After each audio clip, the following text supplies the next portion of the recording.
According to dating experts and marriage counselors, the one thing that will kill the most relationships this year is this. 100 years ago, when people fell in love, things were completely different. They didn't have thousands of people at their fingertips who they could turn to for a false sense of appreciation when their relationships inevitably got hard.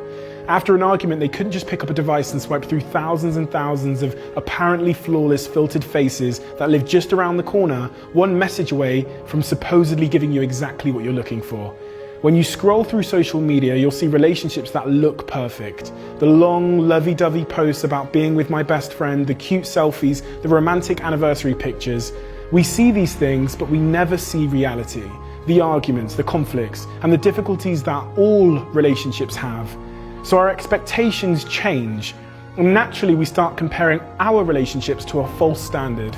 According to dating experts and marriage counselors, the one thing that will kill the most relationships this year is unmet expectations. And the problem is, social media is making our expectations unrealistic. And the difference between what you expect and what you get equals your level of satisfaction or frustration. These unmet, unrealistic expectations in a new social media world where we live under a false illusion of choice has meant that people are now dipping out of perfectly good relationships in search of that fairy tale relationship that doesn't actually exist, and they will never find it. Social media has made perfect to look normal, and therefore good has become disposable. Once upon a time when relationships faced problems, people understood that that was to be expected. They communicated and tried to fix it. But today, if a relationship faces a challenge, people compare it to a false expectation, presume that a problem means they've met the wrong person, they blame that person for not meeting their expectations, throw the relationship away, and go in search of that fictional relationship that social media told them to expect. A study of 12,000 couples proved that people who see relationships as something they have to work on, as opposed to something that is either perfect or wrong, had the happiest, most successful, and longest relationships. They avoided complacency, worked hard to keep it fresh, solved conflicts, and communicated effectively. We are the connected generation, the unsatisfiable generation, the generation who find it incredibly easy to find love, but almost impossible to keep it. We're told that love should be a fairy tale, but ironically, fairy tales might just be the enemy of love.